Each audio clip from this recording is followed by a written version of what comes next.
semana que viene, es muy importante que ustedes sepan.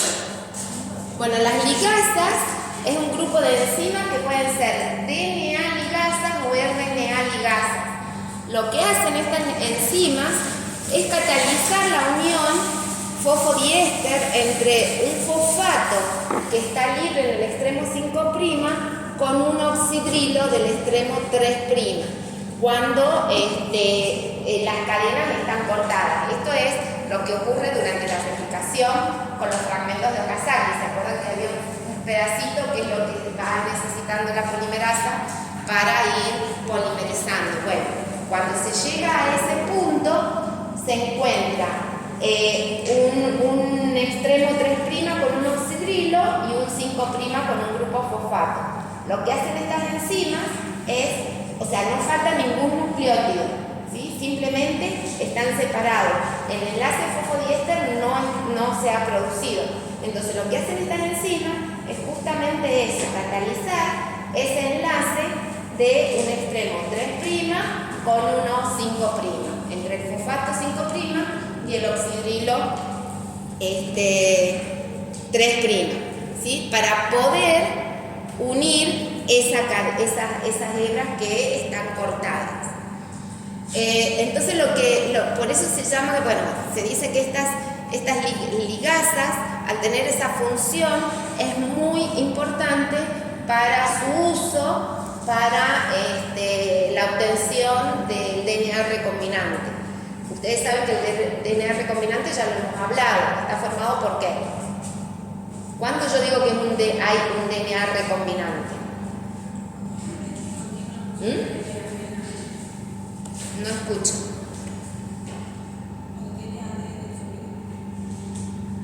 Sí, exógeno, pero ¿cuándo es? Cuando se produce una molécula de DNA que están formadas, ¿sí?, por, a su vez, dos moléculas que son de orígenes distintos, ¿sí? Por ejemplo, un vector con un inserto. Eso es un DNA recombinante. El vector de un origen y el inserto de otro, ¿sí?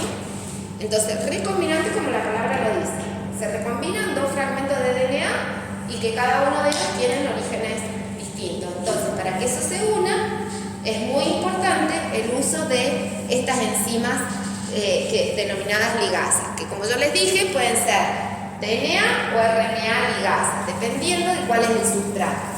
Entonces, acá básicamente es lo que yo les he puesto, ¿sí? Es la unión. Cuando una molécula, por ejemplo, en este caso de DNA de doble hebra, tiene una mella en una de sus hebras, ¿sí?, pero no falta ningún nucleótido, estas enzimas lo que van a hacer es catalizar ese enlace fosfodiéster entre el grupo fosfato del extremo 5' con el grupo oxidrilo del extremo 3'. Y, como yo les dije, hay DNA y RNA ligasa. ¿En qué se diferencian?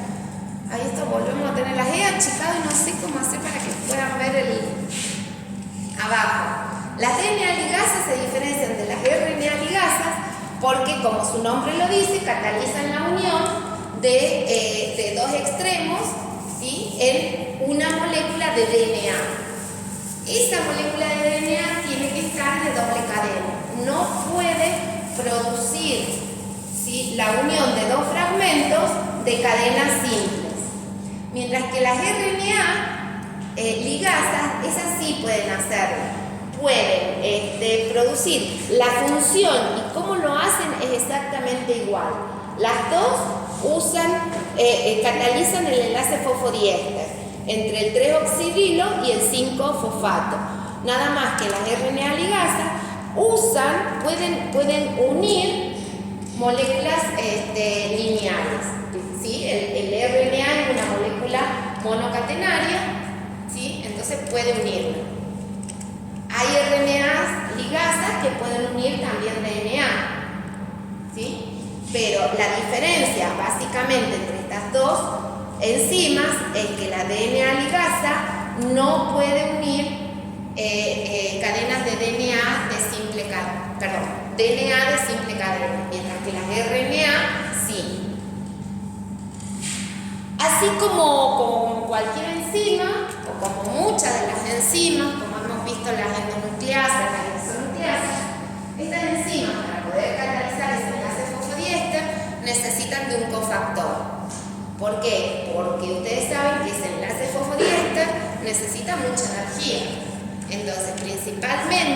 el cofactor que usan estas enzimas lo que hace es darle la energía necesaria para que ella pueda catalizar esa unión entre un oxidrilo y un grupo fosfato.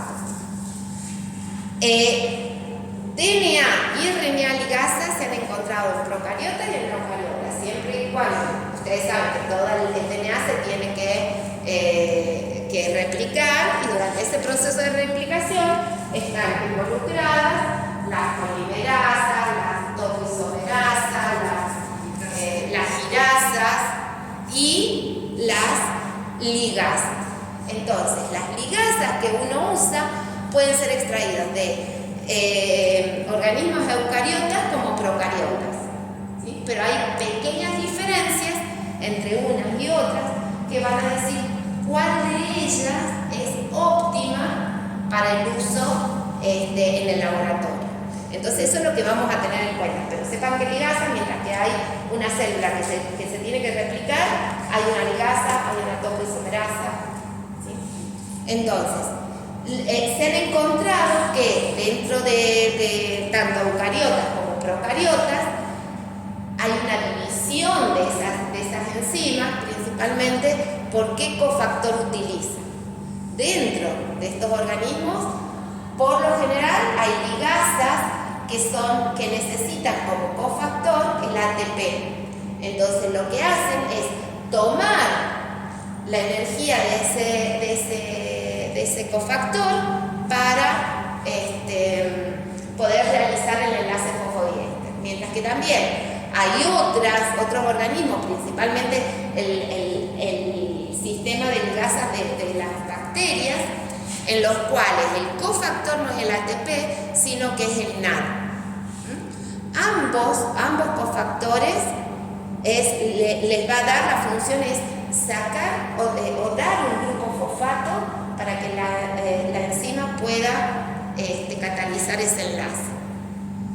Y en base a esto, en base al cofactor que utilizan, las ligasas pueden dividirse o clasificarse en DNA o RNA ligasas dependientes de ATP o dependientes de NAD.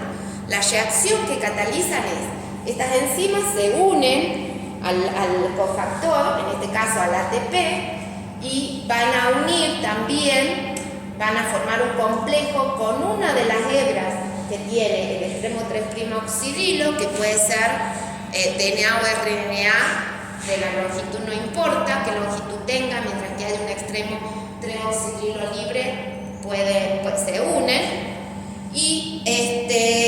Y lo que hacen también es unirse al otro fragmento que tiene el grupo 5' fosfato.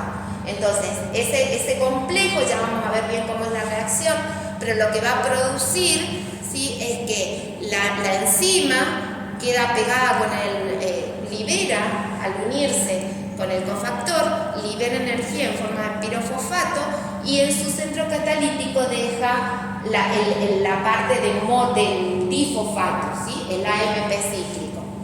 Y una vez que la reacción se ha llevado a cabo, se ha producido el enlace fosfodiéster, se libera ese AMP cíclico, se libera el fosfato y se libera ya la cadena ligada. Exactamente la misma reacción ocurre con las que son dependientes de NAD, nada más que lo que acá se está liberando en vez de AMP es, en vez de difosfato, lo que se está liberando es el nucleótido de nicotinamida. Independientemente de cuál es el cofactor, en el laboratorio se usan ligasas ATP o NAD dependientes. Pero ¿cuándo las vamos a utilizar? Este es el mecanismo de acción de las ligasas, ¿sí? El mecanismo de acción para poder catalizar ese enlace fosfodiéster está producido en tres partes. En primer lugar, es en donde la enzima se une al cofactor, ¿sí? Estas enzimas ligasas tienen en su centro catalítico una lisina que lo que hace es unirse, adenilarse. Se adenila, ¿por qué? Porque al unirse con el ATP o el NAD, lo que hacen es remover ese nucleótido de ese AMP, liberar fósforo inorgánico y quedar adenilado, ¿sí? El AMP queda unido al centro catalítico de la enzima. Entonces, independientemente de que sea ATP o sea NAD, se libera ese pirofosfato y también se libera el nucleótido de nicotinamina. En ese momento, cuando la enzima está activada, está adenilada, es cuando se puede unir al extremo 5' de la hebra que está cortada, ¿sí? Al extremo 5' fosfato. Entonces, lo que hay ahí es una transferencia de la adenilación. La enzima va que es el segundo paso, ¿sí? En donde hay una transferencia de esa adenilación que pasa al extremo 5' fosfato, y en ese momento es donde ese extremo 5' fosfato está activado. Está activado, tiene energía, ¿para qué? Para que la enzima pueda catalizar la unión con el extremo oxidrilo 3'. Entonces, en ese momento, la enzima con un extremo fosfato activado, ¿sí? Que está adenilado, va a producir el enlace fosfodiéster, y desde ese momento el AMP cíclico se va a liberar, ¿sí? Y va a quedar unido un fosfato con el oxidrilo 3', ¿sí?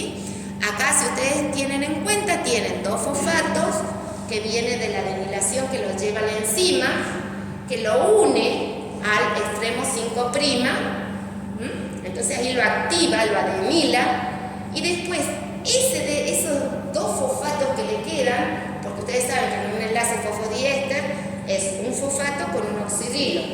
El fosfato ya lo tiene el 5', pero no está activado, necesita energía. Entonces, ¿cómo se adquiere esa energía? Por la adenilación. La enzima le agrega más fosfato, la utiliza y después elimina ese fosfato sobrante de la reacción, ¿sí? Como AMP, y el fosfato que estaba activado queda unido con el oxidrilo, formando el enlace fosfodiéster. ¿Se entiende? Es una reacción de tres pasos. Primero, la enzima se tiene que activar, tiene que adquirir energía, formar un complejo con el cofactor. Cuando ya está activada, está adenilada, puede reconocer el grupo 5' fosfato, transferir la adenilación, darle la energía. Con esa energía que tiene ese grupo fosfato activado, se va a producir el enlace fosfodiéster. Una vez que se produce el enlace fosfodiéster catalizado por la enzima, se libera esa energía, esos fosfatos que no fueron utilizados. Las DNA, las RNA-ligasas actúan exactamente igual. ¿Sí? Profe, entonces sí. transfiere el grupo al la adenilación, claro, al 5' fosfato. Claro, porque veo como que le quita un poco de energía para que pueda hacer la tarea nucleofílica en la otra. ¿En cuál? En esa de la par. ¿Acá? Ahí. No, es que acá ya la está catalizando el enlace nucleofílico. Ese fosfato que tiene acá está usted, el solito, el extremo 5' con su grupo fosfato tiene muy poca energía. Entonces lo tiene que activar. ¿Cómo lo activa? Uniéndole, adenilándolo, o sea, con la adenilación que tiene en su sitio catalítico, que ya vino del cofactor, se lo transfiere al grupo fosfato. Y cuando le ha transferido ese fosfato, ahí va a catalizar la reacción con el grupo oxidrilo. Entonces, una vez que catalizó, una vez que tiene la energía, que la cataliza, elimina el fósforo sobrante. Esa no está. ¿Esta no está? Bueno, ya después se les cambia.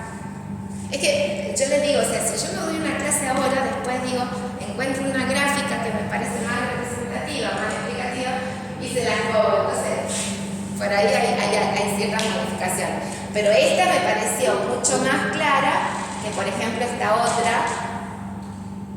¿Dónde estaba la otra? Bueno, la otra, el dibujito esto, está mucho más claro en esta, en el mecanismo de acción, donde están los 3 pasos, donde los pueden ver bien. Bueno, entonces, ¿cómo voy a elegir yo en el laboratorio que tengo? Yo ya les dije 2 cosas importantes. Unas enzimas, unas ligasas, usan ATP y otras usan NAD. ¿Sí? Eso es una de las principales cosas que uno tiene que tener en cuenta en el laboratorio. El ATP es mucho más fácil de obtenerlo, de comprarlo purificado que el NAD. Entonces, por lo general, las enzimas ligasas que se usan son aquellas que necesitan al ATP como cofactor. Entonces, dentro de las más usadas, ¿sí? Son 4. Tenemos la DNA ligasa, que se ha extraído del fago T4. ¿Se acuerdan que había otra enzima del fago T4 también?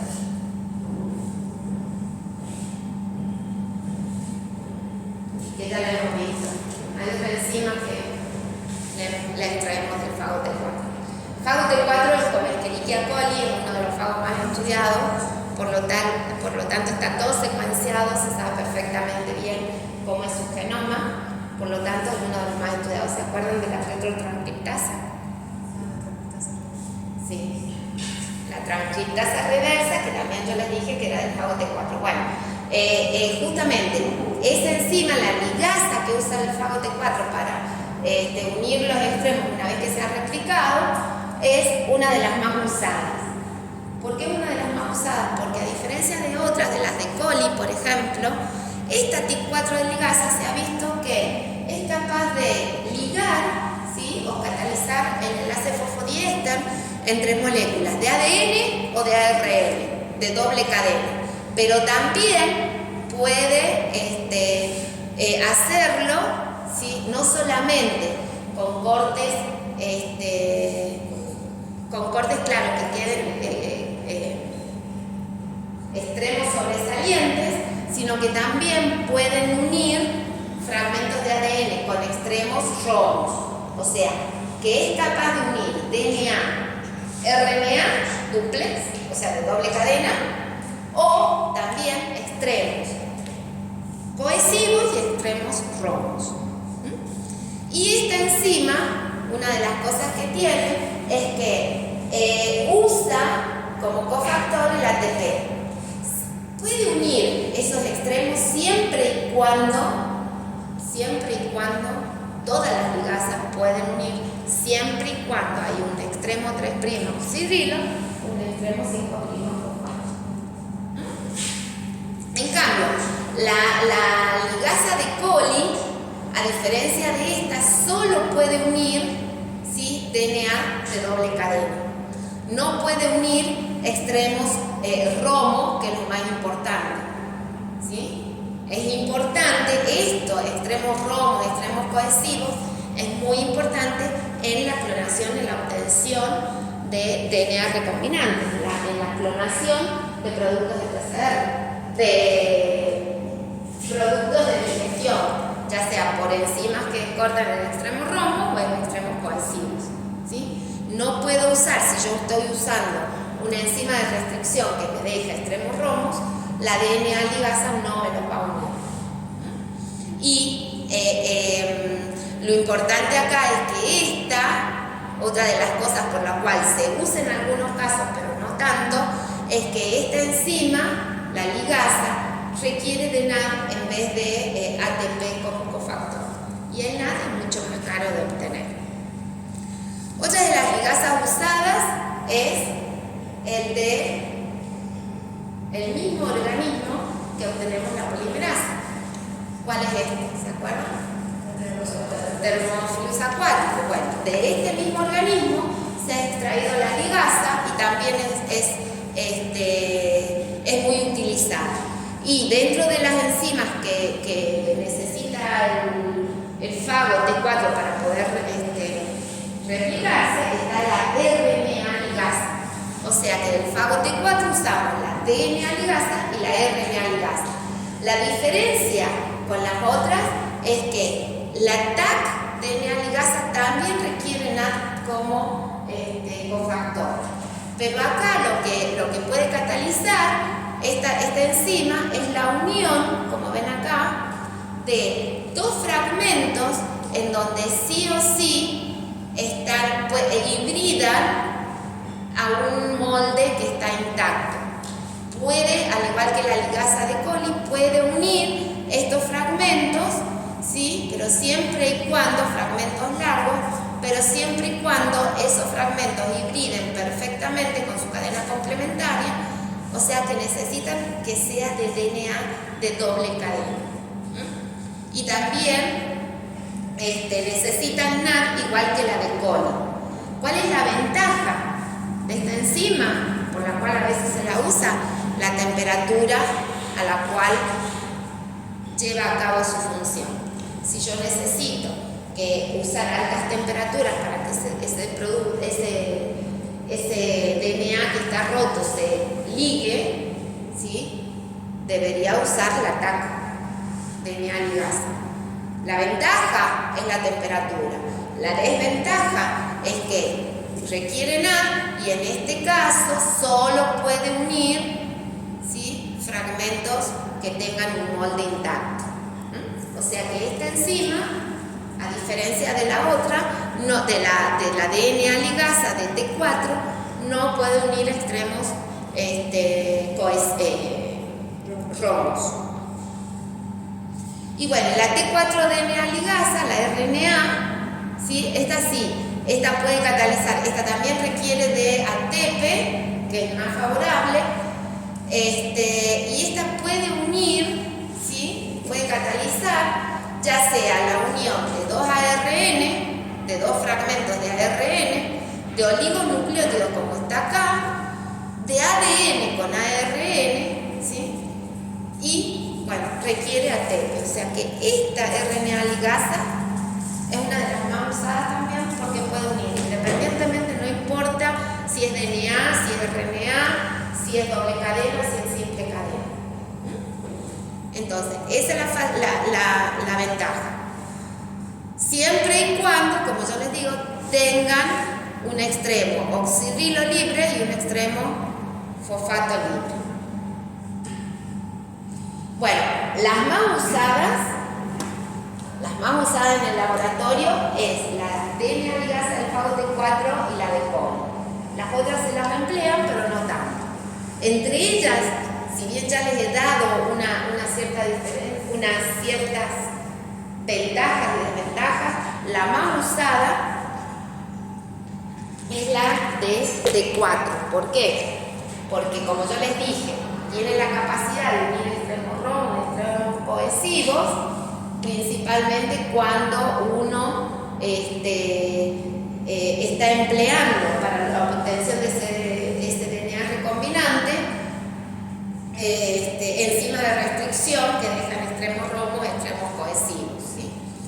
Y la capacidad que tiene esta otra enzima, aparte de ser ATP dependiente, también, como la de la TAC, puede utilizarse en distintas temperaturas.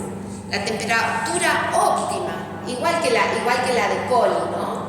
La de coli también, la temperatura óptima siempre es la temperatura óptima de crecimiento del organismo de la cual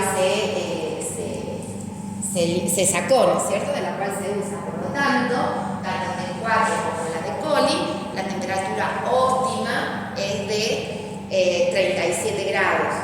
Sin embargo, la DNA ligasa del fago T4 puede catalizar la reacción a temperaturas más bajas. Y eso favorece justamente a la ventaja que tiene de catalizar el enlace fosfodiéster entre extremos romos y extremos cohesivos, principalmente entre extremos cohesivos. Cuando uno hace una ligación con fragmentos que tienen extremos cohesivos, ¿qué necesita? O sea, acá lo único que hace, no produce la unión entre las pares de bases. Lo único que hace es unir esa mella entre la misma cadena, ¿sí? Entonces, ¿yo qué necesito que ocurra algo? O sea, ¿qué necesito que ocurra antes de que la ligasa actúe? Que esos extremos pegajosos, esos extremos sobresalientes de cada una de las hebras que quiero unir, encuentre precisamente su complementaria, su pedacito complementario, ¿sí? Como está acá. Este pedacito, antes de que la enzima catalice la unión acá y acá, este extremo se debe unir a este precisamente, formar los puentes de hidrógeno dependiendo de las bases, y eso que hace que esos fragmentos que se van a unir, se van a ligar, sean más estables y le den una mayor estabilidad a la enzima que va a producir el enlace fosfodiéster entre las hebras, ¿sí? Entre esas dos hebras. Entonces, si uno lo hace a altas temperaturas, ¿qué va a ocurrir? Para que se una, para que la complementaria encuentre precisamente, no lo van a encontrar. Eso es algo que ya les deben haber dicho en la PCR. Para que el primer encuentre su secuencia perfectamente complementaria, tiene que ser, va a depender, ¿no es cierto?, ¿de qué? Pero la temperatura, ¿de qué depende? De las bases que están componiendo. Bueno, acá también, como acá uno usa enzimas de reducción que dejan distintas bases que después se pueden aparear, ¿se acuerdan cómo eran eso? ¿Se llamaban esos extremos? Que se podían unir, no unir, extremos ¿cómo? Son pegajosos porque tienen eso, o sea, extremos cohesivos, pero ¿cómo tienen que ser esos? No, ¿cómo tienen que ser esos extremos cohesivos para que se puedan ligar? Complementarios, ¿sí? Entonces, para que encuentren precisamente su cadena complementaria, eso tiene que ocurrir, va a depender del nucleótido que estén involucrados en ese pedacito colgante o sobresaliente, para que ocurra, se produzcan los puentes de hidrógeno. Entonces, si ustedes tienen segmentos colgantes con alto contenido de FG, van a necesitar más o menos temperatura. Más. O sea que si yo hago, si tienen muchos pares de bases AT y le pongo una temperatura alta, eso no se va a estar pegando. Entonces, la facilidad que tiene esta enzima es que yo en una sola reacción, ¿sí? Si yo lo incubo a bajas temperaturas, no a 37, a más bajas temperaturas, esos pedacitos, esos extremos, se van a encontrar más fácilmente y se va a producir el apareamiento más preciso entre las bases complementarias. Eso le va a dar mayor estabilidad al momento en que la enzima que está demilada, que está activada por su cofactor, encuentre el grupo fosfato y sea más estable en ese complejo para producir el enlace fosfodiéster. A altas temperaturas hay mucha vibración. Esa vibración va a hacer que la enzima se esté despegando. Entonces va a ser menos efectiva, independientemente de que actúe no a su temperatura óptima. Pero como a bajas temperaturas también lo hace, por eso se emplea generalmente esta ligasa.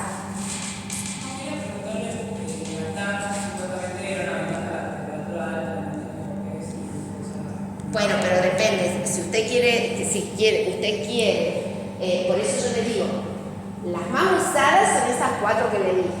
Generalmente, para un clonado de un inserto extraído con unas enzimas o para la mayoría de las técnicas, se usan esto. ¿Por qué? Porque va a depender de qué quiere lograr usted.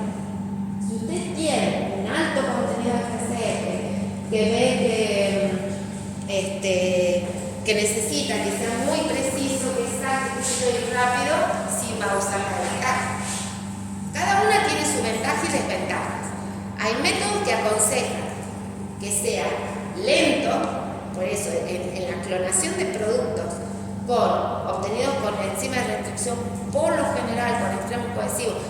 extremos romos también, se espera con extremos romos. ¿Por qué? Más que nada, porque justamente al no haber unas bases así apiladas, unidas, cuando los extremos, estos extremos cohesivos le van a dar más estabilidad a la enzima que cuando sean en extremos romos. ¿Por qué? Porque esas pares de bases, donde en una hebra tienen un corte y en el otro lado hay un espacio, ¿sí? O sea, la enzima va a actuar entre este espacio y este. Si es romo, es como que están simétricamente localizadas. Y eso, cualquier temperatura alta, lo va a estar poniendo en vibración y le va a ser más difícil a la enzima poder unirlos, ¿sí? Cuando son romos. Entonces, por lo general, cuando son romos se necesita baja temperatura. ¿Por qué voy a usar TAC? Bueno, porque puede ser cohesivos, ¿sí? Porque tengo alto contenido de GC. Es toda, a ver, cada enzima que yo use va a depender de lo que quiero lograr, ¿sí? En el laboratorio, para hacer un clonado de fragmentos, por lo general se usa la ligasa de T4, que a diferencia de la de coli, puede unir extremos romos y cohesivos y usa ATP. El ATP es mucho más barato que el NAD, ¿sí? Bueno, técnicas, hay un montón que usan estas técnicas, esta enzima, y ya vamos a irlas viendo. Las vamos a ir viendo a lo largo de toda la materia, ¿sí? Hasta ahora ya han visto parte de las enzimas que les he estado dando. ¿En qué las empleo? Ya les dije, clonado de fragmentos en vehículos específicos. Otra de las técnicas de clonado muy importante es la obtención de genotecas. Estas genotecas ya las van a ver también cómo se construyen, pero esta genoteca, la construcción de estas genotecas ha permitido obtener la secuencia completa de los organismos, principalmente del humano, que tiene un genoma tan grande. Hay otras técnicas que también las van a ver en práctico y las van a ver en teoría, que utiliza estas enzimas para poder conocer los extremos de los mensajeros, esos extremos, esos UTR, esas regiones que no se transcriben, no se traducen. Bueno, eso es una información muy importante que tienen todos los mensajeros, ¿sí? Y la información si bien no se lleva a una proteína, pero le va diciendo dónde se localiza. O sea, la información de los UTR 3', 5' es muy importante. Si uno quiere, por ejemplo, expresar una proteína de eucariota en procariota. Entonces son cosas que hay que conocer. Bueno, esta técnica para conocer eso ya lo van a ver, pero usa como herramienta, una de las herramientas principales, a estas ligasas. Y hay otra técnica que encontré que es muy parecida a la PCR, que también se utiliza, no es frecuentemente utilizada, pero también se realiza, es amplificar, obtener un producto de amplificación, o sea, clonar mediante las ligaciones. Es un proceso muy parecido a la PCR, pero en donde no hay polimerización, sino que lo que yo necesito, y eso se llama, igual que la PCR, es reacción en cadena de la ligasa, en vez de la polimerasa, de la ligasa. ¿En qué se basa? Al igual que la de la polimerasa, necesito oligonucleótidos, necesito cebadores y necesito un molde, ¿sí? La diferencia en estos casos es que estos cebadores, en vez de ser 2 como en la PCR, son 4, ¿sí? Y esos cebadores lo que va a estar haciendo, la longitud de esos cebadores es mucho más grande, porque la longitud de cada uno de los cebadores tiene que haber un par de cebadores que se unan a un extremo, o sea, se unan a una hebra y otro par a la otra hebra complementaria. Entonces, lo que se hace es la enzima, ¿sí? las ligasas, lo que hace es, utilizando estos cebadores, 2 para una hebra y 2 para la otra, al igual que en la PCR, se desnaturaliza el molde, ¿sí? En un tubito uno pone el molde, que es doble hebra, se ponen los cebadores en exceso, igual que en la PCR, y lo que se hace es un proceso de desnaturalización y después se somete, se lleva, por eso acá es la termoresistencia, es muy importante, ¿sí? Acá se usa la TAC ligasa. ¿Por qué? Porque al igual que en las PCRs, yo necesito ciclos de desnaturalización del DNA, que por lo general es a 95 grados centígrados, en donde ese molde se va a desnaturalizar y después cuando yo pongo la ligasa, esos 2 cebadores que se pegan a una hebra, ¿sí? Se van a unir y van a formar cada uno de esos fragmentos, ¿sí? Un DNA de doble cadena. Ahí, nuevamente, esa temperatura en la cual se produce la ligación es mucho más baja, ¿sí? Por lo general se usa a 65 grados centígrados. Fíjense que es mucho más alto de la temperatura a la cual una boli o una célula que generalmente se usa como hospedador puede crecer, ¿sí? Entonces, esos oligonucleótidos se aparean a la hebra complementaria, la ligasa los une y de ese modo se va amplificando. Entonces, este producto que quedó acá queda una hebra original con la ligada, ¿sí? Pasa al segundo ciclo, en el segundo ciclo se vuelve a desnaturalizar, ¿sí? Para que otro set de primer se una acá o acá, ¿ven? Y así se va amplificando solamente ese pedacito. Por eso yo les digo, hay enzimas que se utilizan en cada técnica o en cada procedimiento. Por ejemplo, esta de amplificación por ligación no puede usar la de T4. ¿Por qué? Porque si bien lo usa a distintas temperaturas, es activa a distintas temperaturas, esas temperaturas que usan están por debajo de la temperatura normal en el cual el organismo que fue extraído crece. Si ustedes las meten a altas temperaturas, como lo que necesitan acá, se destruye, pero no se destruye la que ha sido extraída del termófilum acuático. Entonces, en estos ensayos, por lo general, se usan esas otras enzimas. Bueno, o sea, que de la cadena es como que los cebadores utilizan 2 partes sueltas que luego la ligasa.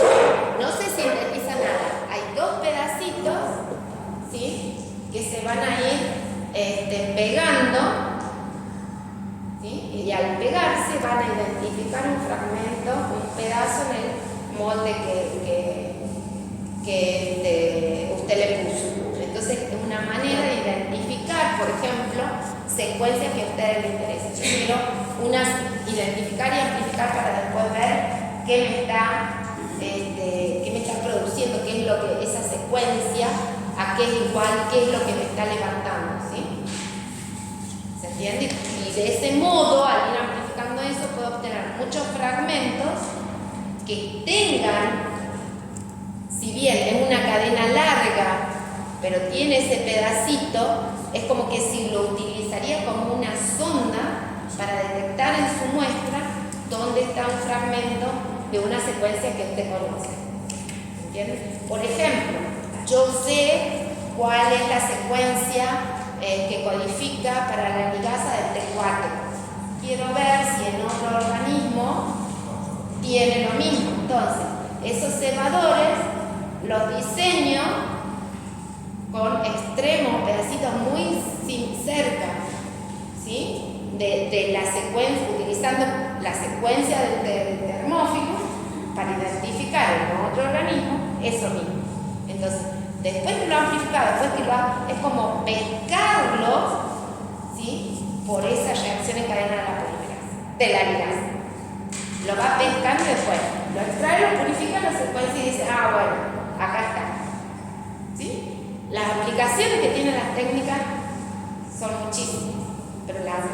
igual que la PCR, ustedes la PCR la utilizan para un montón de cosas.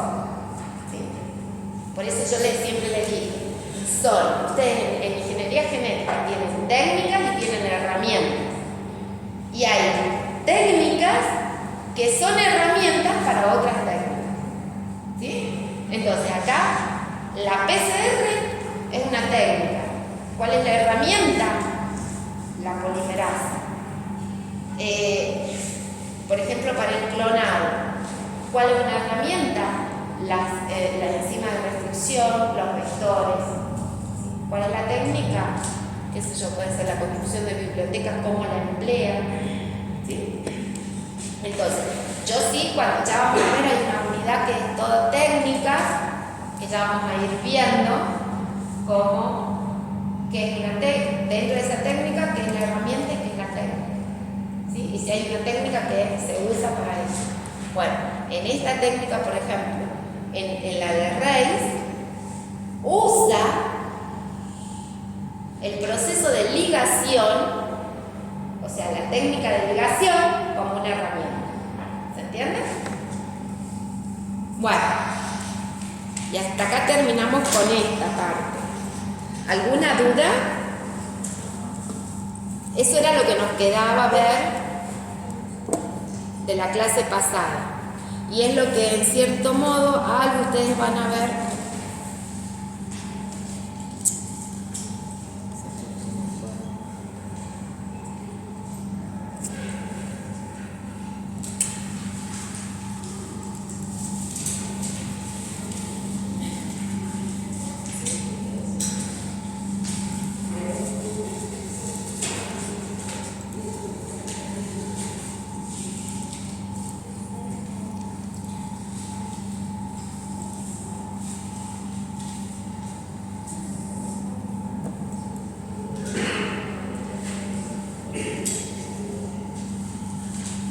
No me abre la otra.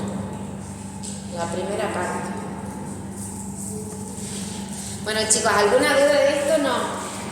Ahora vamos a ver los vehículos, los vectores en el proceso de clonación. Si ustedes se acuerdan, en la primera clase yo les hablé de qué era clonar, ¿sí? ¿Se acuerdan? Que había un montón de clonación. Bueno, sin leer acá, ¿se acuerdan qué era clonar? No, sin leer, les dije, ¿qué es clonar algo? Copiar cuántas. Para que haya clonación, ¿cuántas copias tiene que haber? ¿Ah? Muchas. ¿Y qué pasa con la afirmación? Una o muchas copias idénticas a partir de una. ¿Sí? Dependiendo de la clonación, va a ser una o va a ser muchas. Bueno, lo que necesitamos a estos vectores es para obtener muchas. ¿Sí? Y eso es para lo que se utilizan esos vectores de clonado, que me va a facilitar la obtención de muchas copias de un fragmento de interés. Esos vectores son denominados también vehículos y tienen ciertas características que las vamos a ir viendo, y que principalmente es una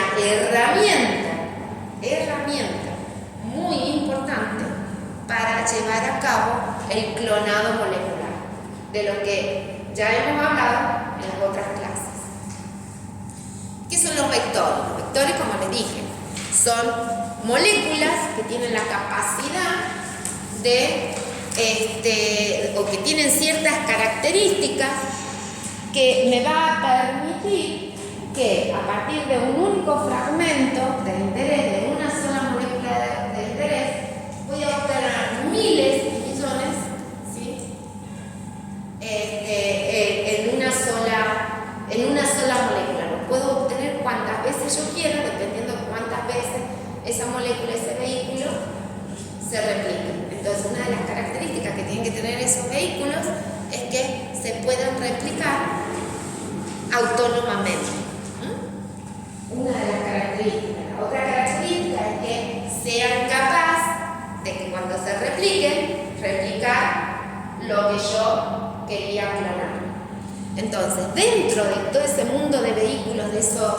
de esas moléculas que hay en la naturaleza es lo que siempre ha extraído la ingeniería genética para poder aplicar a un objetivo específico. Entonces, los vectores de clonación, los vehículos que voy a utilizar para amplificar o para obtener grandes copias de un inserto específico, van a caracterizarse o van a definirse dependiendo del origen en lo cual se extrajo. Siempre un origen natural. Eso acuérdense siempre. La ingeniería genética usa herramientas de la naturaleza para poder ya sea modificarlas y obtener una función específica. Entonces, dentro de todo el mundo de los vectores, de los vehículos que puedo obtener para poder clonar, los podemos clasificar en plásmidos, bacteriófago lambda, cósmidos, YAC, BAC o fagémidos. ¿Sí? Todos estos son los nombres de distintos vehículos que yo puedo utilizar.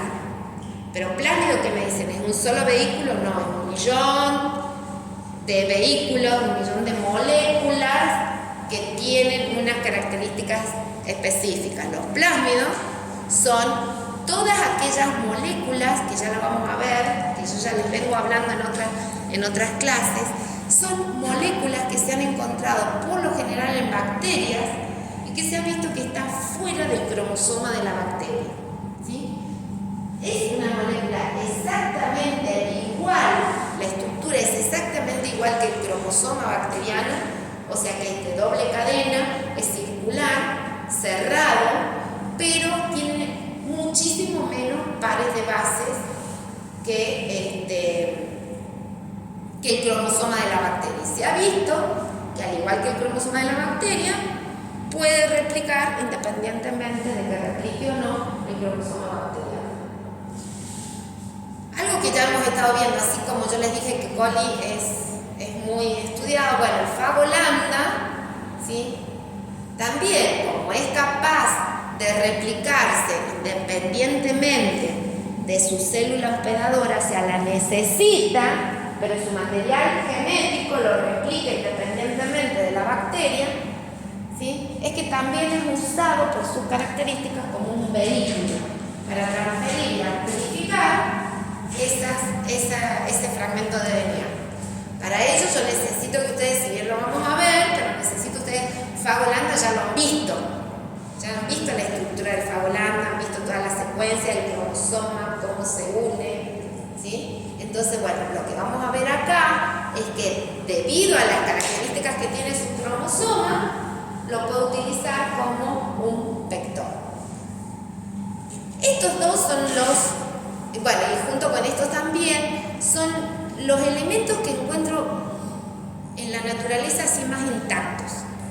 Que los he modificado un poquito, los he modificado, pero el elemento exacto que yo uso para vehículo, para clonar ese fragmento. Después hay otros vectores que se denominan cósmidos, que estos cósmidos, así tal cual no están en la naturaleza, porque han sido obtenidos por ingeniería genética, y que esos cósmidos han sido construidos, esos vehículos han sido construidos con una parte de los plásmidos y otra parte del fago lambda, para que cuando se ha formado la molécula sean capaces de replicar. Ya lo vamos a ir viendo detenidamente, pero lo que quiero que ustedes sepan es que estos cósmidos es un vector híbrido, es un vector híbrido obtenido por ingeniería genética y que está formado por una parte por características del plásmido, llevan funciones del plásmido, y otra parte es del bacteriófago lambda. También los YAC son, la traducción son cromosomas artificiales de levadura, porque se ha visto que levadura tiene un cromosoma que es muy fácil de manipular, y al ser muy fácil de manipular, puede utilizarse parte de esas características que tienen para insertar genes y hacer que cuando ese cromosoma replique inserto.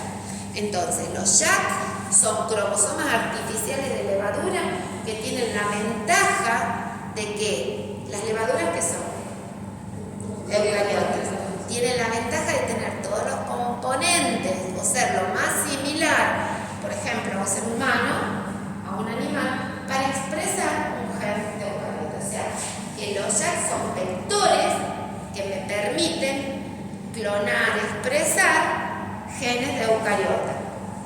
Los otros también, pero este va a tener menos restricción, menos cosas que tengo que tener en cuenta que en los que son de origen bacteriano. Igual que los JAK, que el cromosoma artificial de levadura, hay un cromosoma artificial de bacteria que también sirve para clonar. Se ha modificado, se le ha colocado algunas características, ¿sí? Se le ha sacado algunas características de manera tal que ese cromosoma bacteriano pueda funcionar como vector.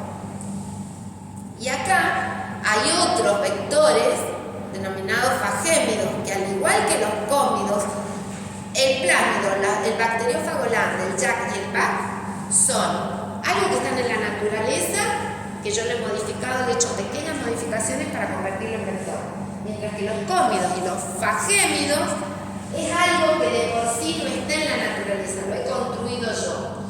Al igual los fagémidos, al igual que los cómidos, están producidos, son vehículos híbridos que están obtenidos de la combinación de un fago con un plásmido. Los fagémidos, a diferencia de los cómidos, no están construidos a partir del fago lambda, sino a partir de otros fagos filamentosos, como el M3. ¿Sí?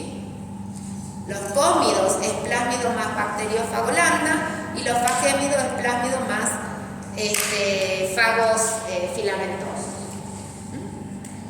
Entonces, todos estos tipos de vectores son los que vamos a ver en esta semana, poniendo más énfasis en los plásmidos porque son los más fáciles de manipular y lo que hay en la ingeniería genética los ha modificado tremendamente y ya van a ver la cantidad de vectores plasmídicos que puedan haber.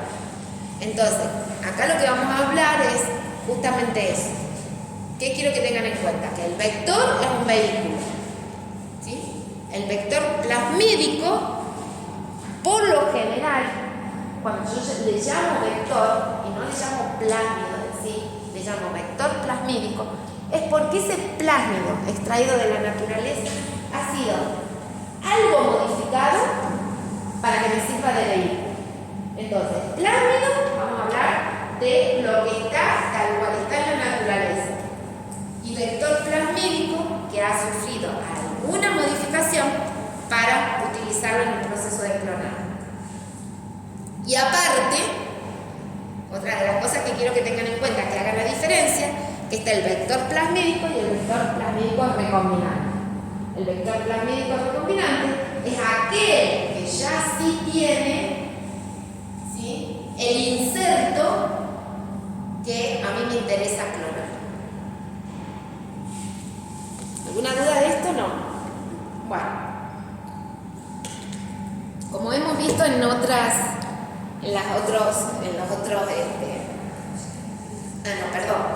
una de las características que yo tengo que tener en cuenta para utilizar un vehículo dentro de todo este mundo, qué vehículo, qué vector voy a usar, y que es muy importante, es tener en cuenta el tamaño, el número de pares de bases de la molécula de DNA que yo quiero clonar.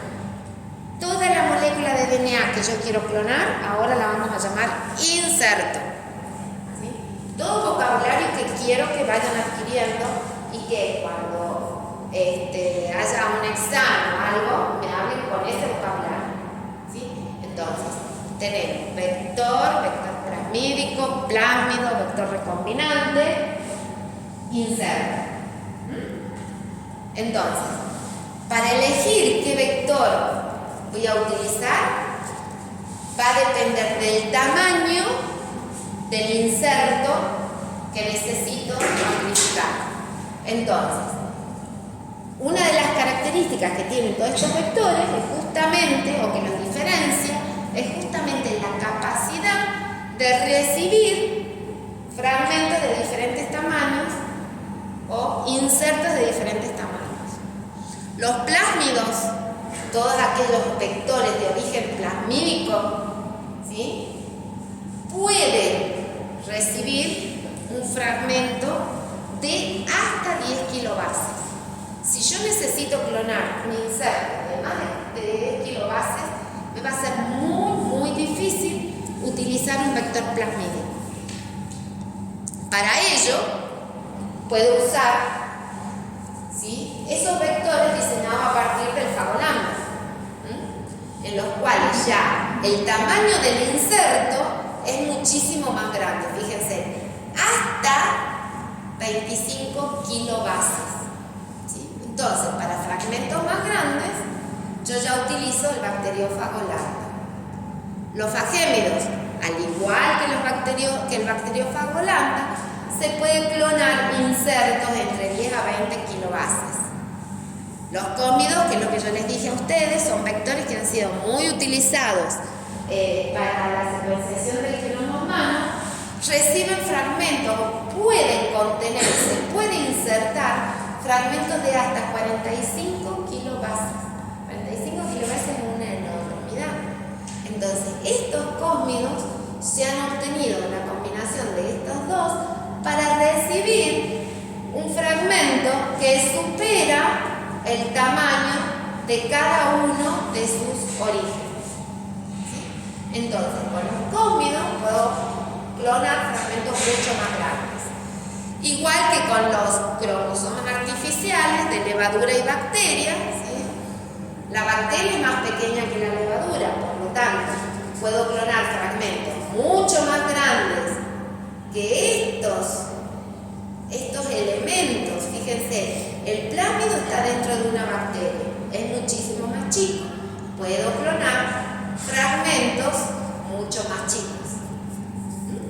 Entonces, los vectores que, si yo hago una pirámide, ¿sí?, para saber cómo son los vectores que reciben un inserto de mayor tamaño, son los cromosomas artificiales, ya sea de levaduras o sean de bacterias.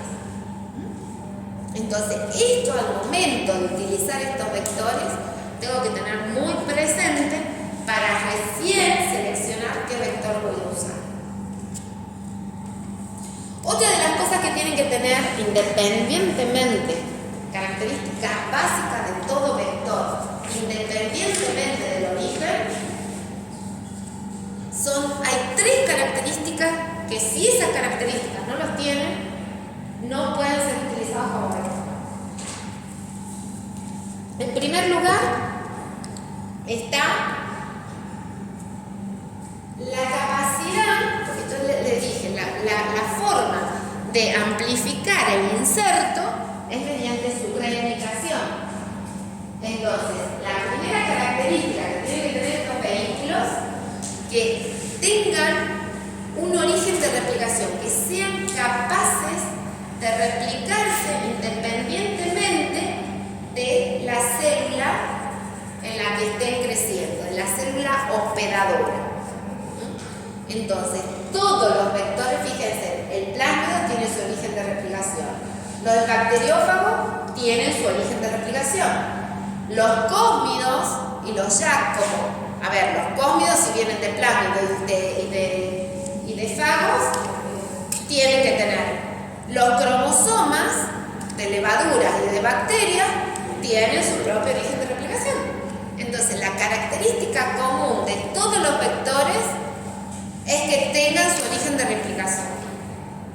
Otra de las características es que haya un método en la cual yo pueda saber que, para que ese inserto pueda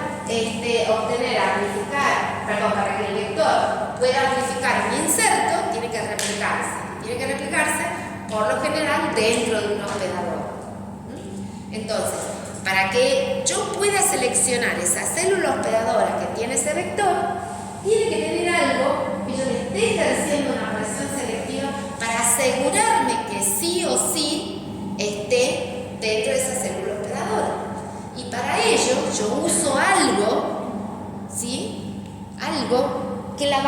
que la célula hospedadora de por sí no lo produzca. Por ejemplo, lo más usado es una resistencia antibiótica, ¿sí? Todos ese agente de selección, por lo general, lo más fácil es un gen de resistencia antibiótica. ¿Por qué? Porque yo sé que ese gen de resistencia antibiótica lo tiene mi vehículo, ¿sí? Por ejemplo, un gen de resistencia a ampicilina. Se lo está aportando al hospedador desde ese vehículo. Si esa célula hospedadora no tiene este vector, esa bacteria no va a poder crecer, o esa hospedadora no va a poder crecer si yo la hago crecer en un medio con antibiótico. Pero sí va a crecer cuando haya incorporado al vector. Entonces, eso es un método de selección por presión selectiva. Lo que yo estoy haciendo es elegir únicamente la célula hospedadora que tenga este vector por una selección, por una presión selectiva, que por lo general es un antibiótico. Todos los vehículos, independientemente de su origen y de su nombre, tienen que tener un agente de selección. Y este agente de selección es lo que generalmente se ha introducido a los vectores o a estas moléculas que están en la naturaleza, por ejemplo a los plasmidos del bacteriófago, se le ha introducido un agente de selección para poder ser utilizado como vector. Por lo general hay muchos, ya vamos a ver las características, hay muchos que tienen características propias que se usan. Entonces, de los vectores originales, ¿qué se usa? El origen de replicación. Hay algunos que tienen naturalmente este agente de selección que también se usa, pero lo más usado es por una resistencia antibiótica que a veces se modifica ese vehículo agregando ese nombre. Y otra cosa que es muy importante, tener un sitio específico dentro de ese vehículo que me permita clonar el inserto. ¿Sí? Yo tengo que colocar ese fragmento de DNA en un lugar de ese vector de manera tal de no destruir ni el origen de replicación ni el agente de selección, por lo menos.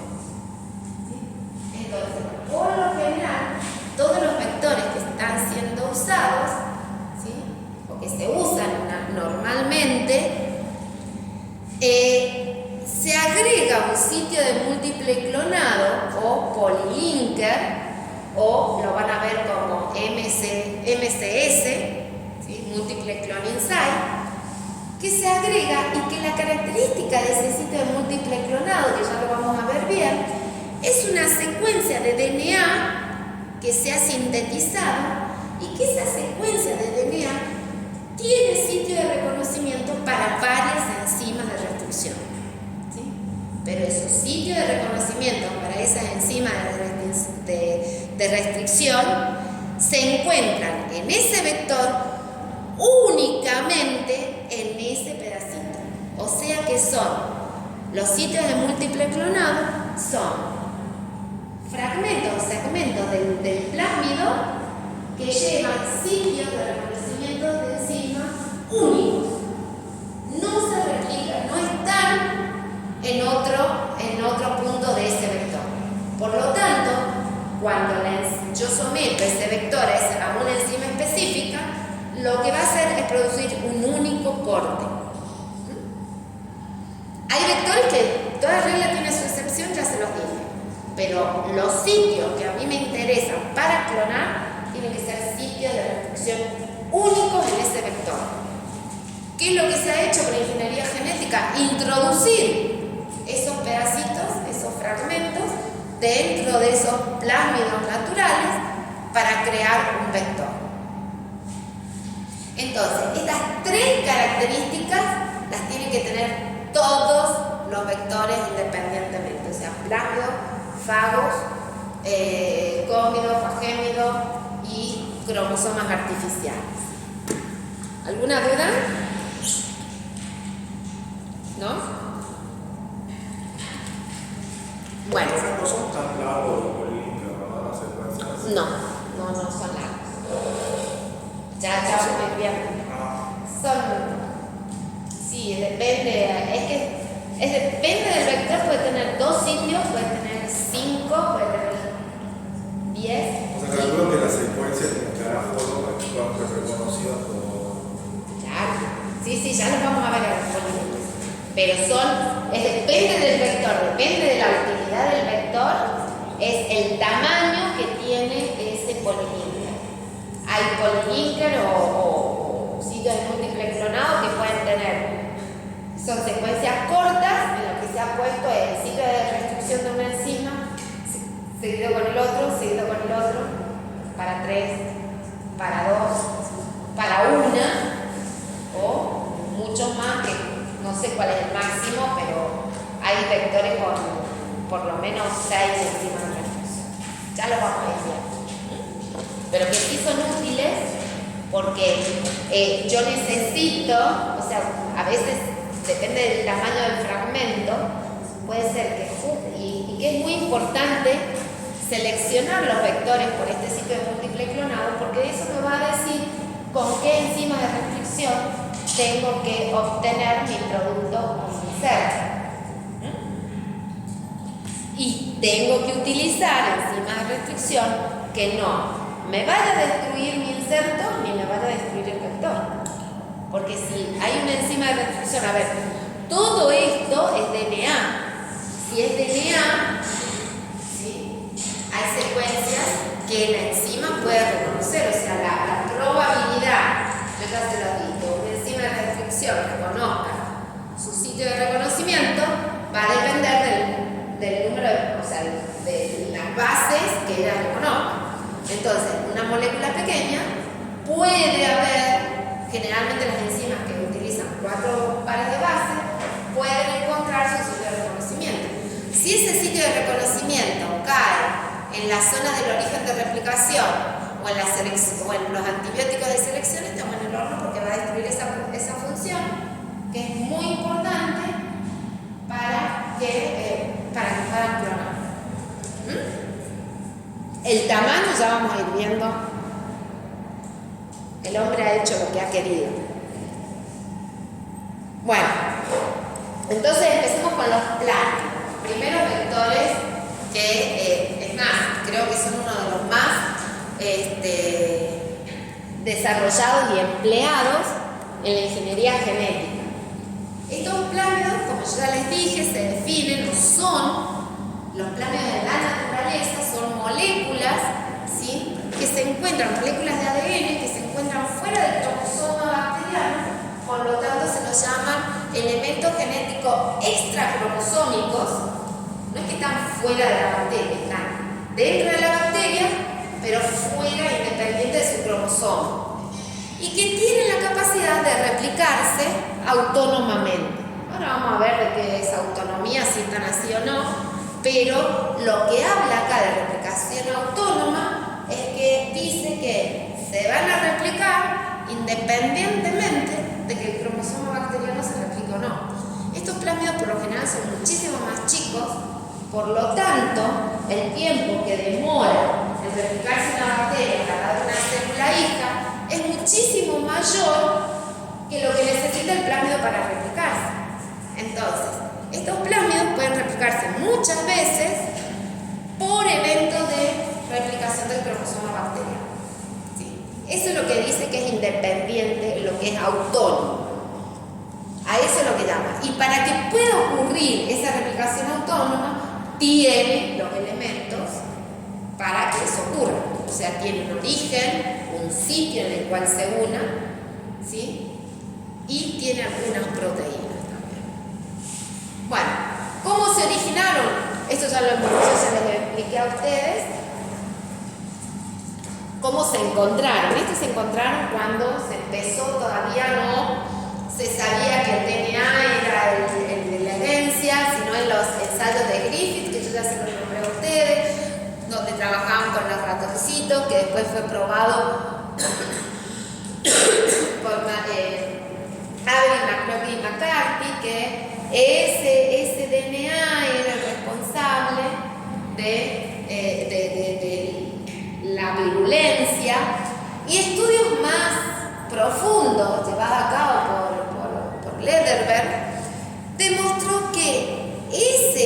esos factores, ese DNA que tenía, que era el factor transformante, era independiente del cromosoma de la bacteria. Y eso fue lo que llamaron plásmidos, ¿sí? ADN extracromosómico que era capaz de otorgar alguna ventaja a la célula hospedadora, algún fenotipo específico a la célula hospedadora, pero que la célula hospedadora no lo necesitaba sí o sí para realizar su ciclo de vida. O sea que son elementos que no son indispensables, son dispensables para la bacteria. Pueden ser indispensables en ciertas, o le dan cierta ventaja selectiva a la bacteria en determinadas condiciones. Bueno, esos plásmidos, fíjense, todo el tiempo que pasó hasta que se descubrió esas pequeñas moléculas extracromosómicas, tomaron mayor, o el estudio de estos plásmidos fue más enfático cuando se vio que no solamente eran los responsables de algunos factores de virulencia, sino que eran también responsables de la resistencia que presentaban algunos pacientes ante determinados, o que la infección en algunos pacientes no podía ser eliminada por antibióticos específicos, o sea que eran los responsables de cepas multiresistentes a drogas. Principalmente el caso más resaltante que llevó al origen de estos estudios fue un caso en Hong Kong, en donde hubo una japonesa que se vio que presentaba una enfermedad entérica, una disentería, que era causada por una cepa de Shigella, y que esa cepa de Shigella era resistente por lo menos a 5 antibióticos que le ponían. Entonces ahí entraron a ver por qué esa bacteria era tan resistente, y ahí encontraron esas pequeñas moléculas denominadas plásmidos. En realidad fue la esposa de Esther Lederberg quien realizó todo el estudio, aunque este señor se llevó el premio Nobel. Su esposa ya continuó con el estudio de estas moléculas, y ya en el 65, 10 años después, estudió tantos plásmidos distintos de tantas bacterias distintas que le permitió hacer un inventario de todas esas moléculas extracromosómicas, ¿sí? O sea, si hay un inventario es porque hay muchos. Calculen cuántos vectores distintos podemos tener si ya en la naturaleza hay distintos, ¿sí? Entonces, ya a partir del año 65 se ponen en estudio estos factores y se ve que hay una gran variedad, pero que por lo general esos plásmidos han sido encontrados en bacterias. Hay algunos que están, ya vamos a ver en actinomycetes, pero bueno, por lo general esos plásmidos son bacterianos y tienen la misma estructura que el cromosoma bacteriano, o sea que circular, súper enrollado y de doble cadena. Por lo general esos plásmidos son muchísimo más pequeños, ¿sí? Hay algunos que están en actinomycetes y en algunos otros organismos que se han visto que son plásmidos lineales, y ya vamos a ver algunos factores, ¿sí? Que son plásmidos también, que en algún momento de su función se linearizan para poder ser transferidos, pero por lo general tienen la estructura circular, cerrada, covalentemente cerrada y súper enrollada. Dentro de todos estos plásmidos que se han encontrado en la naturaleza, que han sido estudiados, se ha visto que algunos de ellos tienen la capacidad de integrarse al cromosoma de la bacteria, y esa integración hace que la bacteria lo replique cuando replica su cromosoma. O sea que en ese caso, ese vector o ese plásmido, ¿sí?, ya no se replica, o sea, tiene toda la información para replicarse, pero usa como estrategia para mantenerse la bacteria hospedadora Entonces va a ser replicado junto con el cromosoma bacteriano. Y cuando esos plásmidos se recombinan, se denominan, o para darle un nombre específico a los que tienen esta capacidad, se denominan episomas. Ante una condición específica determinada por cada una de estas moléculas, eso se puede salir de la bacteria, así como recombinó, se escinde y vuelve a cumplir con su replicación autónoma. ¿Sí? Es una estrategia que tienen estas moléculas también para sobrevivir. Ustedes fíjense cuán inteligentes son, no solamente estas extracromosómicas, sino las bacterias. Ustedes saben que mientras más carga genética, necesitan más energía para poder replicar. Entonces, si esas moléculas de DNA extracromosómico no tuvieran sus propias características, cuando la bacteria no lo necesita, lo va a ir eliminando. ¿Sí? Porque es una carga que tiene una carga energética muy grande en poder replicar. Entonces, mucho más si lo tiene inserto en su cromosoma. Entonces, tienen toda una serie de maquinaria, estas moléculas, que le va a permitir mantenerse dentro de un hospedador. Fuera del hospedador se lo puede mantener y ustedes lo van a ver en práctico, pero no pueden replicar. Si no están dentro del hospedador, estos vectores estos plásmidos no pueden replicar. Entonces, eso es muy importante, una característica que tienen estos vectores. Bueno, como les dije, son prescindibles para la bacteria, o sea, que no, la bacteria sin estas moléculas puede cumplir su función normal, sintetizar todas las enzimas que necesiten. Pero, ¿sí?, se replican, transcriben y transmiten estos plásmidos independientemente de la célula hospedadora, pero requieren, calculen que si estas moléculas tuviesen toda la información para hacer su replicación, transcripción y traducción de toda la información que ellos llevan, no puede ser una molécula pequeña, tiene que ser una molécula grande, porque tiene que tener librasa, todas las enzimas, la DNA polimerasa, la replicasa, necesitan todo, porque la replicación, básicamente el proceso de replicación es exactamente igual que el de la bacteria. Entonces, ¿por qué es autónomo? La función se puede replicar, puede transcribir, transmitirse, todo en forma independiente del cromosoma del hospedador, pero necesita de esa maquinaria de replicación que usa la bacteria. O sea, la bacteria sintetiza las polimerasas, sintetiza las ligasas, sintetiza todo, y viene el plásmido y los usa para hacer, ¿sí?, los recluta todas las enzimas de replicación, de transcripción y de todo, ¿sí?, para que cumplan su propia función. Pero para eso hay ciertas, que ya lo vamos a ver, hay ciertas proteínas, ciertas que sí están codificadas en el plasma. ¿Por qué? ¿Quién le va a decir, bueno, venga la maquinaria y replíquenme algo que lo tenga el plasma? ¿Sí? Ya lo vamos a ver. Y todo eso está localizado, o sea, ¿y dónde se inicia? En el origen de replicación. Entonces, todo eso está codificado en un pedacito de ese vector, de ese plásmido, que se denomina replicón. Entonces, hay cierta información que tiene, pero lo puede hacer autónomamente de la bacteria, pero dependiente de la maquinaria bacteriana para poder hacer. ¿Sí? Por eso yo le digo que eso de autonomía es hasta un cierto punto. La autonomía está dado en el evento de replicación. Es autónomo, se replica autónomamente a que el cromosoma bacteriano se replique o no, pero depende de la maquinaria bacteriana para poder hacer. No, porque el parásito no le otorga nada. El parásito no le otorga nada a la bacteria.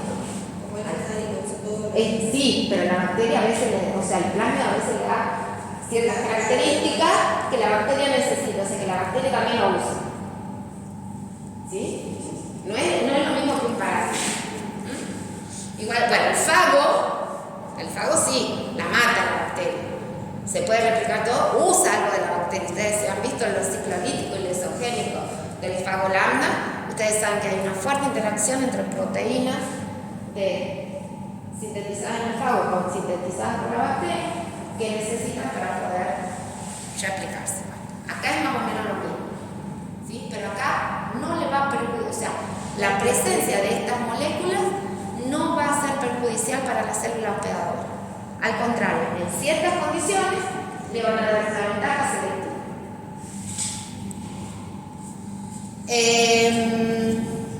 Bueno, y como yo les decía, por lo general todos estos vectores, estos plasmidos han sido aislados, los plasmidos han sido aislados de bacterias. Y hay algunas levaduras que también los tienen.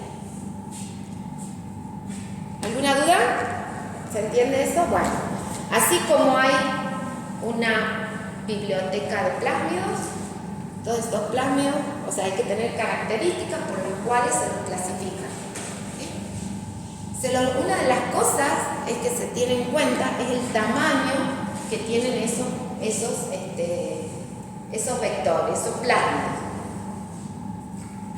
Así que como hay muchos de distintos tamaños. Hay unos muy grandes y unos muy pequeños. Por lo general, los plásmidos originales están entre 2 a 5 kilobases. Hay algunos un poquito más grandes y otros que son tan grandes que ya se los considera como megaplásmidos, que casi simulan un cromosoma. Pero lo que nosotros necesitamos, ¿sí? Lo que se usa por lo general en la ingeniería genética, son todos esos vectores, esos plásmidos de pequeño tamaño.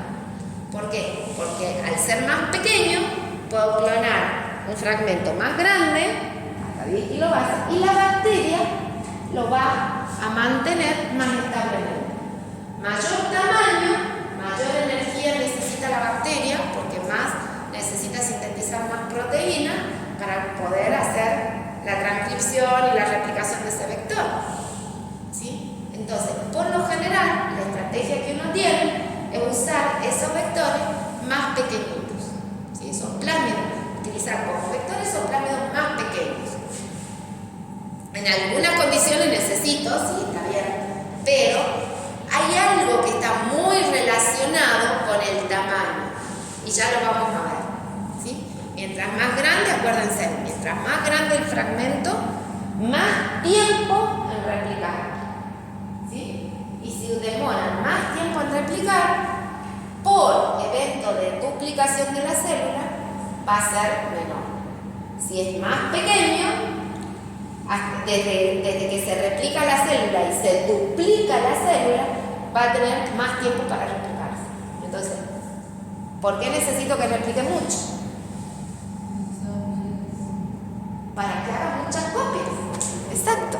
Acá el fundamento de estos vectores es que la amplificación del fragmento que yo voy a obtener se logra por cuántas veces ese vector se replica. ¿Cuántas veces está presente por cromosoma bacteriano? Ahí es donde yo voy a estar obteniendo los miles de copias. Y a su vez, mientras más se duplique esa bacteria, voy a tener más amplificación. Pero por bacteria va a depender de cuántas veces se pueda replicar. Y todo tiene que ver con el tamaño que tienen esos plásmidos. Por ejemplo, acá, cuando un vector es muy chiquitito, puedo obtener muchas copias con respecto a esos megaplásmidos que tiene el rizoma. ¿Lo mantienen? Lo mantienen. ¿Están presentes en la naturaleza? La naturaleza sabe por qué los dan. A veces esos, ya lo vamos a ver, en estos organismos tienen mucho que ver con la captación de nitrógeno, todo lo que necesita una planta para poder enraizar y mantener en la tierra. ¿Sí? Bueno, entonces, les dije que todas las funciones de replicación están dados en eso que llamamos el replicón.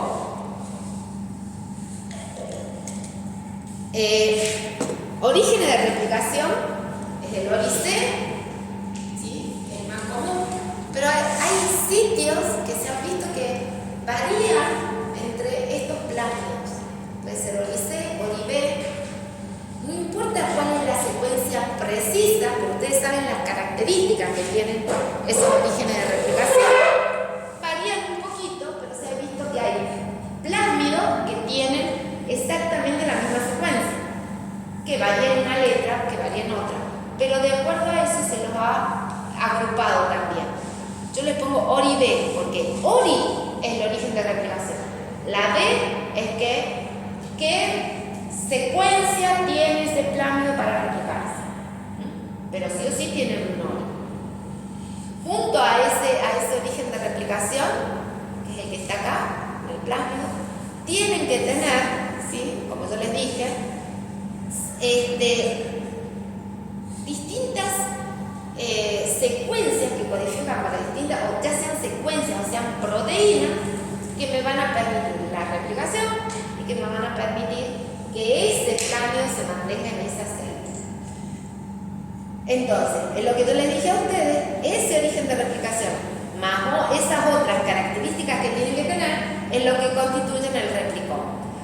¿Cuáles son esas otras características? Bueno, uno es sistemas específicos que me aseguren que cuando la bacteria se replica, se duplica, al menos una copia de este plásmido, de estos plásmidos, estén presentes en cada una de esas dos células hijas. Y eso recibe el nombre de secuencias de reparto o partición. Y están caracterizadas, bueno, eso ¿por qué es importante que estén? Es importante que estén porque cuando la célula se divide, ¿sí? Me da dos células hijas. Si una de esas células hijas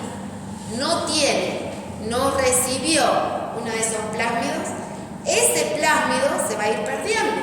¿Por qué? Porque cuando estas dos células se dividan, esta que lo tiene me va a dar dos células que una de sus hijas podría o no podría tener, mientras que esta ya no me lo da. Entonces se va a ir perdiendo ese plásmido por fluctuaciones azarosas, ¿sí? Entonces en el plásmido tienen ciertas secuencias que se denominan par, ¿sí? Que lo que hacen estas secuencias son secuencias muy pequeñas acerca del origen de replicación, que lo que hacen esas secuencias es unirse una vez que el plásmido se replicó, es unirse a un sitio específico de la membrana de la bacteria, en donde la bacteria se está formando el septo. Ustedes saben que cuando en las células se está han visto división celular de bacterias, han visto que se forma un anillo formado por unas proteínas específicas que lo que hacen es ir acortando para que se dividan, ¿sí? Los FTSZ, ¿se acuerdan? ¿Han visto eso ya? Sí. Bueno, entonces en ese sitio donde se está formando acá la aceptación, esas secuencias par que están en los vectores, en los plásmidos, se unen a distintos lados de ese punto. Entonces cuando la bacteria se divide, sí o sí, una de las copias que está pegada a la membrana va a quedar para una célula hija y otra para otra. Puede ser que haya más copias, si hay muchas copias de plásmido, que una tenga 10, la otra tenga 2, la otra tenga 1, pero esto lo que se asegura es que al menos una copia del plásmido vaya a cada una de las células hijas. Esas secuencias son secuencias muy cortitas que se denominan par, y lo que intervienen, lo que hacen es mantener estable al plásmido dentro de una bacteria, siempre y cuando no haya una presión selectiva, ¿sí? Son fluctuaciones al azar. O sea, cuando una bacteria no tiene una presión selectiva, esa bacteria puede eliminar estos plásmidos. Una forma de evitar el plásmido es mediante esas secuencias par, ¿sí? Mientras más fuertes son esas secuencias par por estos sitios específicos en la membrana, más estable va a ser ese plásmido. Y yo necesito un plásmido estable o un plásmido inestable. ¿Por qué? Porque si yo lo pierdo, voy a amplificar o no voy a amplificar mi ensayo. Lo voy a perder. Había una parte de la voluntad, no sé si lo veo, los plásmidos son compatibles. Ya vamos a ver. También tiene que ver con esto. Son cositas que todo tiene que ir viendo con el replicón. Todo está controlado, ya lo vamos a ver. Acá, por eso yo les dije, una de las cosas, yo les he puesto olivea y hiperolivicea, mucho oro. Son secuencias específicas que tienen ciertas características, pero varían en uno. Se ha visto que esa variación está presente en muchos vectores, muchos planos. ¿Sí? ¿Tiene un origen común? ¿No lo tiene? Puede ser. ¿Sí? Bueno.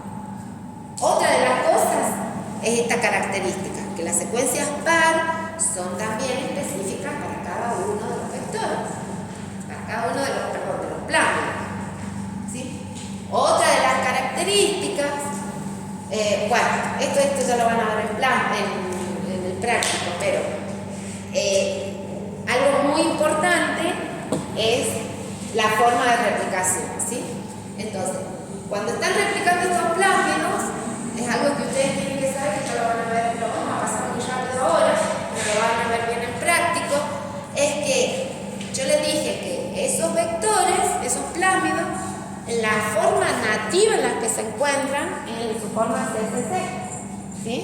Circular, covalentemente cerrado, superenrollado. Pero para yo poder manipularlo, necesito sacar esa bacteria, lo necesito extraer. Bueno, y durante esos procesos de extracción, ¿qué puede hacer? Son soluciones, que ya lo van a ver en plásmido, que pueden, prácticos, que pueden romper una sola hebra. Si rompen una hebra, se relaja ese superenrollamiento que tiene y ya en vez de estar superenrollado queda circular, ¿sí? O bien puedo romper las dos hebras y ya en vez de ser circular, lo obtengo en su forma lineal. Y todo eso va a migrar de forma diferente, no se lo voy a decir ahora porque lo van a ver bien en práctico, pero van a poder ser separados por electroforesis. Ya lo hablamos un poco en la primera clase de en qué se basa la electroforesis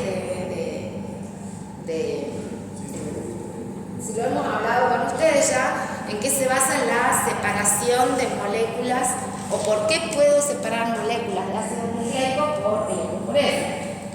¿De acuerdo? Eso lo tiene que saber el práctico. Pero acá, independientemente de cómo he obtenido esos plásmidos, pueden migrar, ¿sí? Puedo llegar a ver 3 isoformas. Eso es lo que ustedes tienen que saber, que cada plásmido puede tener 3 isoformas, pero que solamente la forma en la naturaleza es una sola. O sea, no es que las isoformas no hacen referencia a lo que está en la naturaleza, sino a lo que yo puedo llegar a obtener cuando lo obtengo, ¿sí? Cuando lo extraigo de la bacteria. A ustedes lo que les interesa o lo que importa para poder ser manipulado en la ingeniería genética es que ese plásmido esté tal cual está en la naturaleza, o sea que esté en su forma superenrollada, porque si de por sí ustedes van a usar una enzima de restricción para poder clonar un inserto, lo tienen que cortar.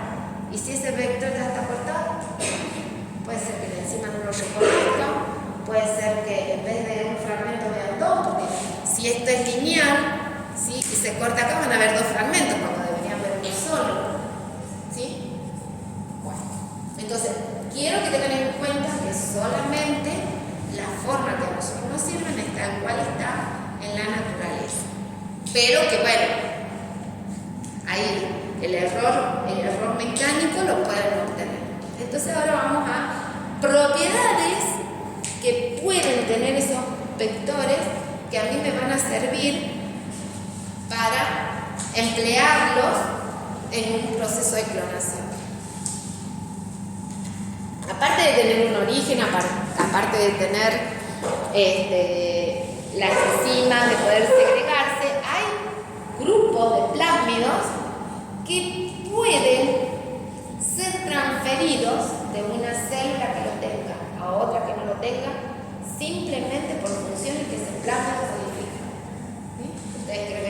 ejemplo, los procesos de conjugación, ¿sí? Hay plásmidos, ¿sí?, que se denominan F o F', que lo que tienen, ¿sí?, aparte de todo lo necesario para hacer vectores, tienen genes que lo que hacen es codificar para la formación del pili sexual, o sea que un puente entre una bacteria, que en este caso la bacteria que lo tiene, con una bacteria que tiene el vector, que tiene el plasma, con una que no lo tiene, establece un puente de conjugación. Por eso se lo llama sexual o pilisexual, porque se llama a la donante, a la célula más, es como la célula macho, y la célula hembra es la que no tiene. Entonces, sí o sí, eso que está codificado en ese vector, en ese plásmido, es la formación de esta conexión para permitir que ese plásmido pase de una célula a otra.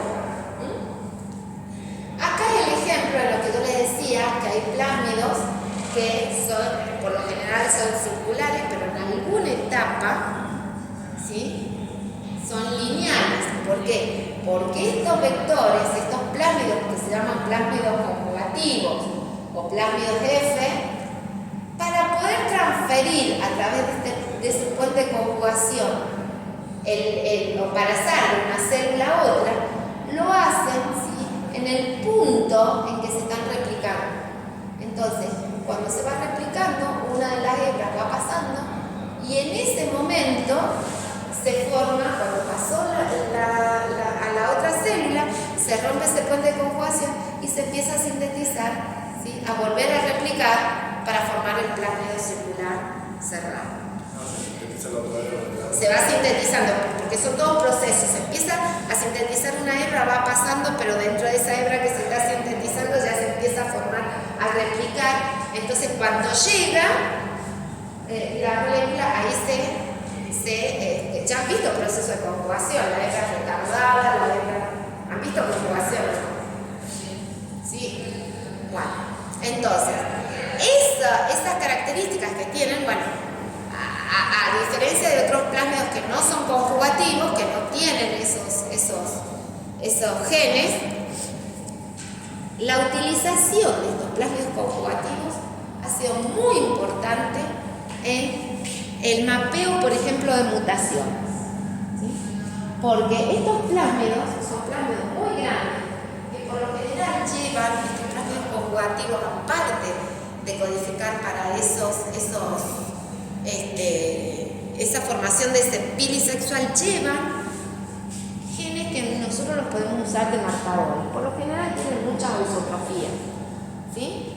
Codifican para aminoácidos que la bacteria no lo tiene. Entonces la bacteria lo mantiene porque en deficiencia de esos aminoácidos ella puede crecer.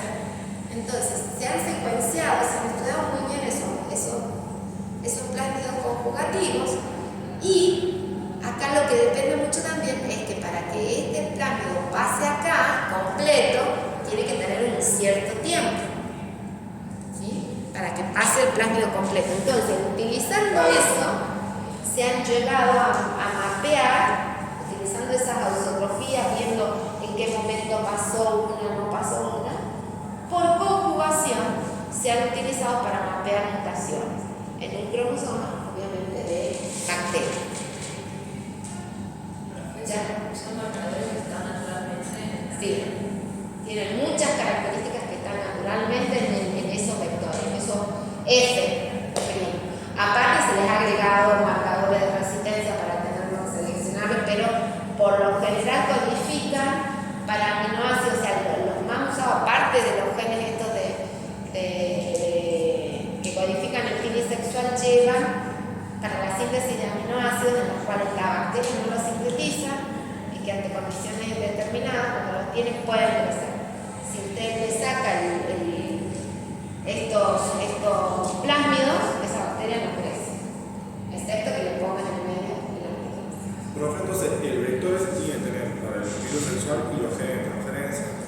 Tiene los genes, claro, los genes de transferencia. Esos son reconocidos por el transvirosoma. Claro, El transferosoma es como el replicón del cambio, que si no lo tienen no pueden transferirse, no pueden. ¿Sí? Tienen por un lado un set de genes que van a sintetizar el fibro y por otro lado otras proteínas que van a ir permitiendo la transferencia, ¿sí? A través de ese canal. ¿Sí? Bueno, entonces dentro de la forma de clasificar a los plásmidos es por las propiedades que ellos confieren a la bacteria. Una de las propiedades con transferencia de una célula a otra simplemente por contacto. Entonces esos son plásmidos conjugativos o no conjugativos. Y después lo que se ha hecho en la antigüedad, yo les decía a ustedes, se han estudiado desde el 65 en adelante, del 55 en adelante, y antes en esa época se hacía lo que era genética directa. ¿Se acuerdan que era genética directa? ¿Y qué es genética inversa? ¿Se acuerdan? Genética directa era lo que se hacía antiguamente, que era ver el fenotipo y después ir a estudiar qué gen es el responsable de ese fenotipo. En cambio, y es lo que hacían ahí, ¿sí? Ellos charlaban lo que veían que había un fenotipo que se le otorgaba a ciertas moléculas que después Lederberg llamaron que era un plásmido, ¿sí? Pero ellos veían un fenotipo, virulento o no virulento. ¿Sí? Entonces, todos estos plásmidos han sido demostrados, descubiertos justamente por genética directa. Ver el fenotipo, ver el fenotipo de una bacteria, quién se lo otorga. Entonces, en base a ese fenotipo que ha sido atribuido a los plásmidos, es que se los puede clasificar también. Por ejemplo, lo que ya hemos visto, el fenotipo de que establecer la conjugación. Plásmidos conjugativos, no conjugativos. ¿Sí? Otro de los fenotipos es, por ejemplo, hay un montón, y a medida que se los van descubriendo, bueno, plásmidos de fertilidad o conjugativos, ¿sí? Los que son capaces de conjugarse. Y por eso yo les digo que como estos son muy grandes, se llaman factor F. Pueden tener resistencia a antibióticos, pueden producir antibióticos, pueden degradar algunos compuestos. Hay muchísimas funciones que tiene una célula, ¿sí? O hay muchas de las funciones que tiene una célula en una época, en un ambiente determinado que está codificado por plásmidos. Entonces, cuando uno va a saber o va a utilizar estos plásmidos como vectores, tiene que saber cuál es la función. Por ejemplo, plásmido de fertilidad lo puedo usar para demostrar o para transferir un gen de una célula que no lo tenga simplemente por conjugación. Mapear una mutación en una célula. ¿Sí? Plásmidos, como dicen acá, que este es el que lo van a ver en el práctico. Bacteriocinogénico. ¿Eso qué quiere decir? Que es un plásmido que produce una bacteriocina. Las bacteriocinas son un tipo de antibióticos que sintetizan las bacterias, que a diferencia de los antibióticos más generales son muy pequeños. Las bacteriocinas, bueno, por ejemplo, el que van a ver en el práctico, que nosotros tengo una diapo para que ustedes vayan viendo los elementos, es es una bacteriocina que se realizó acá en el instituto y que fue el trabajo de tesis del doctor Salomón, también parte de mi trabajo de tesis, y que eso es una bacteriocina, un péptido tan pequeño que puede ser codificado en estos tipos de plasma, en estas moléculas, ¿sí? Y aparte de eso, también llevan todos los genes de resistencia a eso que producen. Porque si una bacteria tiene la producción de estos antibióticos, que de por sí lo van a matar, cuando vayan a sintetizarse, si no quieren que la protejan, la van a matar. Entonces, aparte de los péptidos estos que sintetizan, tienen los de inmunidad. Entonces, es la microcina J25. Exacto. Como esa, hay un montón de microcinas de bacteriocina. Hay más grandes, por eso se llaman micro, hay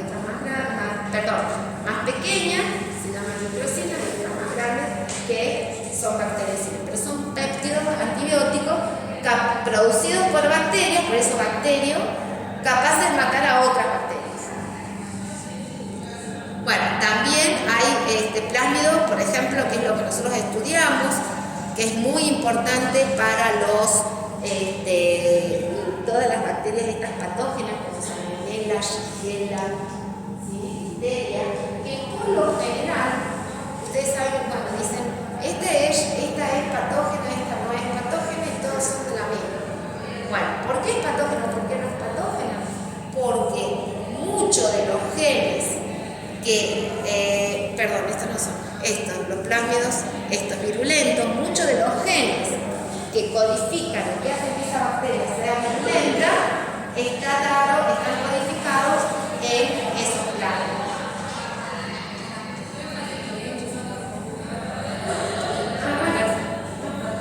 Ya terminamos entonces por acá. Y los genes de resistencia, como yo les decía, que codifican para proteínas que van a degradar, por ejemplo, antibióticos cuando ustedes los comen. Por ejemplo, la resistencia a ampicilina es un gen que produce una beta-lactamasa que lo que hace es degradar la ampicilina para que no llegue a su blanco de acción y no la puedan matar. Y así, dependiendo del fenotipo que ese plásmido le otorga a esa célula hospedadora, es lo que se los puede ir clasificando. Bueno, terminamos acá.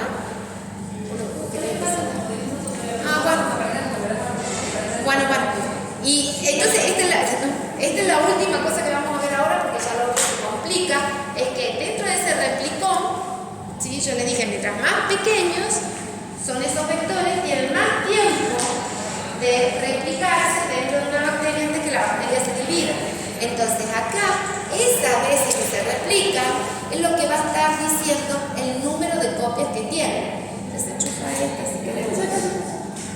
Es el número de copias, o sea, cuántas moléculas de ese plásmido está presente por cromosoma bacteriano.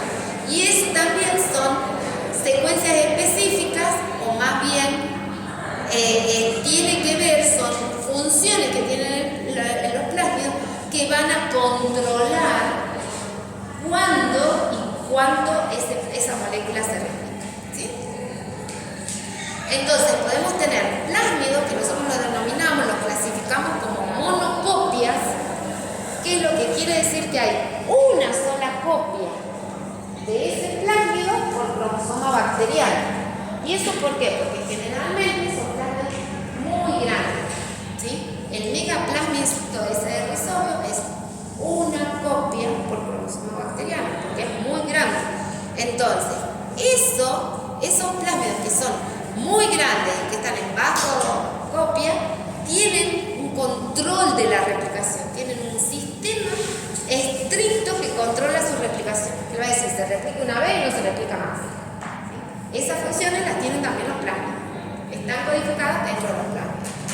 Hay otros plásmidos que nosotros los denominamos plásmidos de bajo número de copias, que hay más de una copia, pueden haber hasta más o menos 10 copias por cromosoma bacteriano, que también están controlados por un sistema específico que controla cuántas copias hay. Es como un censado que tiene el plásmido, un sistema de censado que dice, bueno, se llega acá y no se replica más. ¿Sí? Ya vamos a ver cuáles son esos mecanismos. Y hay plásmidos que están en tantas copias, son tan pequeños, que se replican, es más, creo que nunca llegan al número de copias clasificado, porque la célula se divide antes que ellos se repliquen en su número de está en la copia, en la cual el mecanismo de replicación no está muy controlado. Entonces, la replicación, cuántas veces se replica, está en función, como yo les decía, del tamaño. Mayor tamaño, menor replicación, un control muy estricto de ese proceso. Ya vamos a ver cuáles son los mecanismos. Que también, así como hay muchos vectores, hay muchos plásmidos, hay muchos mecanismos que utilizan para poder replicarse. Que todo eso, como usted decía, la incompatibilidad, es lo que va a formar grupos, que va